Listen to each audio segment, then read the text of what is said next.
को लेकर हमारे देश में हमेशा कोई ना कोई चर्चा होती रहती है और जब से साल 2020 का आईपीएल खत्म हुआ है तभी से क्रिकेट के एक नए सितारे का नाम पूरे भारत में गूंज रहा है। जी हाँ दोस्तों, हम बात कर रहे हैं भारतीय टीम के नए तेज गेंदबाज टी नटराजन के बारे में, जिन्हें जसप्रीत बुमराह के बाद से भारत का न्यू यॉर्कर किंग कहा जा रहा है। और अभी हाल ही में टीम इंडिया के ऑस्ट्रेलिया दौरे पर भी नटराजन को खेलने का मौका दिया गया, जहां पर नटराजन ने ऑस्ट्रेलिया जैसी मजबूत टीम के सामने जबरदस्त गेंदबाजी करते हुए सबका दिल जीत लिया। वैसे आज भले ही नटराजन टीम इंडिया का हिस्सा बन चुके हैं, लेकिन उनके इस मुकाम तक पहुंचने का यह सफर बेहद कठिन और किसी चमत्कार के सच होने जैसा है। और दोस्तों, इसीलिए आज की हमारे इस इंटरेस्टिंग वीडियो में हम आपको टी नटराजन की जिंदगी के इस सफर की इंस्पिरेशनल कहानी को बताएंगे। तो चलिए दोस्तों, हम इस वीडियो को शुरू करते हैं।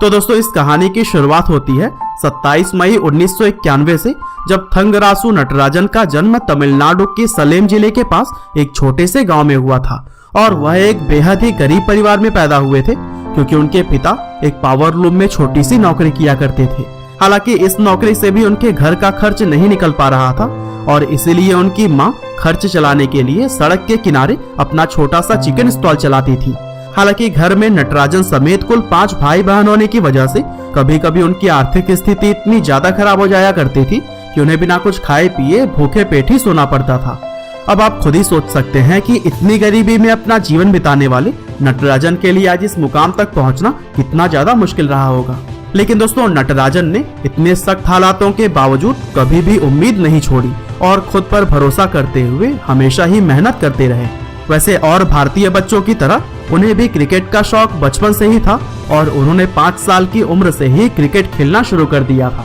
हालांकि समय बीतने के साथ ही वह इस खेल में दूसरों से बेहतर होते गए, लेकिन फिर भी रिसोर्सेज की कमी की वजह से उन्हें बहुत सारी परेशानियां झेलनी पड़ी, क्योंकि उनके पास उस टाइम इतने पैसे भी नहीं हुआ करते थे कि वे अपना खुद का जूता खरीद सकें। और उनके हालातों का अंदाजा आप इसी बात से ही लगा सकते हैं कि क्रिकेट के लेदर की बॉल को ही उन्होंने पहली बार 20 साल की उम्र होने के बाद देखी थी, क्योंकि इससे पहले तक वह सिर्फ टेनिस की बॉल से ही प्रैक्टिस किया करते थे। वैसे शुरुआत से ही नटराजन में काबिलियत और हुनर की कोई कमी नहीं थी और अपने गांव व उसके आसपास के इलाकों में उनका काफी ज्यादा नाम हुआ करता था। हालांकि खराब आर्थिक हालत की वजह से वह क्रिकेट करियर में आगे नहीं बढ़ पा रहे थे। लेकिन दोस्तों, कहते हैं ना कि कोशिश करने वालों की कभी हार नहीं होती,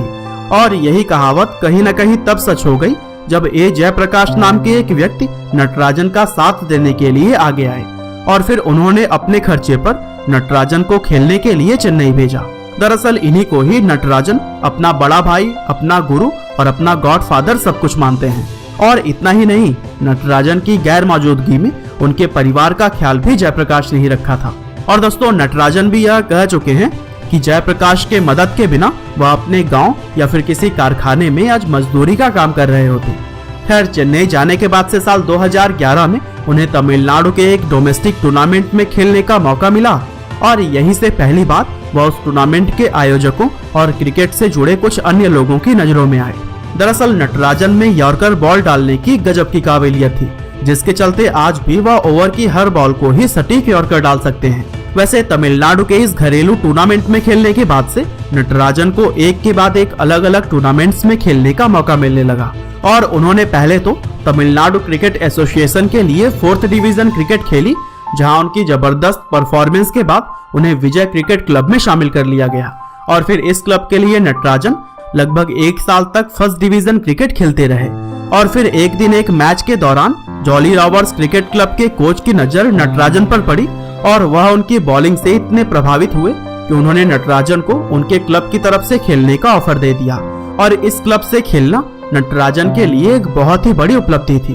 क्योंकि यह एक बहुत बड़ा और बहुत फेमस क्रिकेट क्लब है, जिसका हिस्सा रविचंद्रन अश्विन और मुरली विजय जैसे बड़े बड़े क्रिकेटर्स भी रह चुके हैं। और फिर इस क्लब में शामिल होने का उन्हें यह फायदा मिला कि उनकी जान पहचान क्रिकेट से जुड़े हुए कुछ बड़े बड़े लोगों से होने लगी और उनका खेल भी अब ऐसे लोगों की नजरों में आने लगा था जो कि आगे बढ़ने में उनकी मदद कर सकते थे।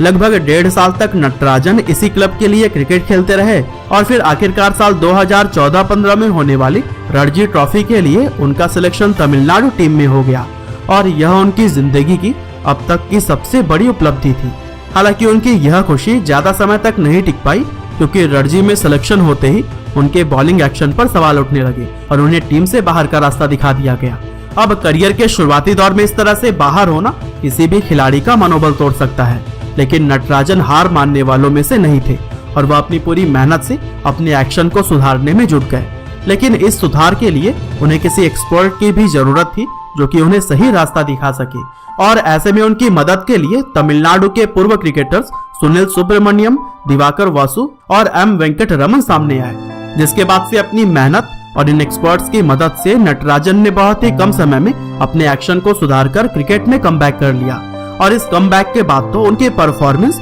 और भी ज्यादा बेहतर हो गई थी। और फिर साल 2016 में तमिलनाडु प्रीमियर लीग का शुरू होना नटराजन के करियर का सबसे बड़ा टर्निंग पॉइंट साबित हुआ, क्योंकि इस टूर्नामेंट की वजह से ही किंग्स 11 पंजाब के सेलेक्टर्स की नजर उन पर पड़ी थी, जिसके बाद साल 2017 के आईपीएल के लिए किंग्स 11 पंजाब के द्वारा उन्हें 3 करोड़ की बड़ी रकम में खरीद लिया गया। अब यूं तो आईपीएल के लिए सेलेक्ट होना नटराजन के लिए एक बहुत बड़ी सफलता थी, लेकिन अपने पहले सीजन में उनका परफॉर्मेंस कुछ खास नहीं रहा, क्योंकि पहले तो चोट के चलते वह इस सीजन के सिर्फ 6 मैचेस में ही खेल पाए और इन 6 मैचों में भी वह सिर्फ 2 विकेट ही चटका पाए थे। और फिर उनके इस खराब परफॉर्मेंस की वजह से साल 2018 में किंग्स 11 पंजाब टीम में उन्हें रिलीज कर दिया, जिसके बाद से सनराइजर्स हैदराबाद टीम ने सिर्फ 40 लाख की रकम देकर उन्हें अपनी टीम में ले लिया था। यानी कि पहला सीजन खराब होने की वजह से उनकी कीमत 3 करोड़ से सीधे 40 लाख पर आ गई थी। हालांकि इसके बाद साल 2018 और 2019 के आईपीएल में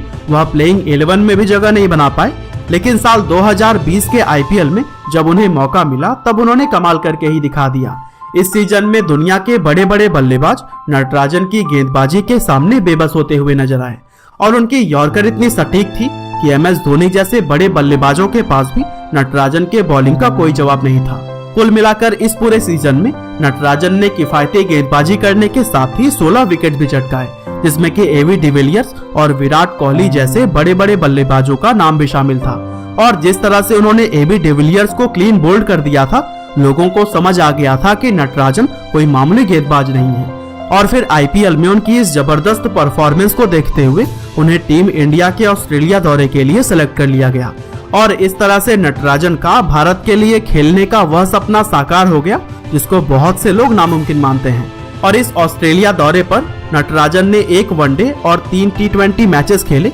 और अपने इन 4 मैचों में ही 8 विकेट चटकाकर उन्होंने यह साबित कर दिया कि आने वाले समय में वह भारतीय टीम के बॉलिंग अटैक का प्रमुख हिस्सा होंगे। बहरहाल अंत में बस मैं यही कहना चाहता हूँ कि नटराजन ने इस बात को साबित करके दिखाया है कि बुलंद हौसलों और मजबूत इरादों से इंसान किसी भी मुकाम को हासिल कर सकता है। वैसे आपको नटराजन की गेंदबाजी कैसी लगती है, हमें कमेंट करके बताना ना भूलिएगा। और अगर उनकी यह लाइफ स्टोरी आपको पसंद आई हो तो इस वीडियो को शेयर करके दूसरों को भी बताइएगा। आपका बहुमूल्य समय देने के लिए बहुत बहुत धन्यवाद।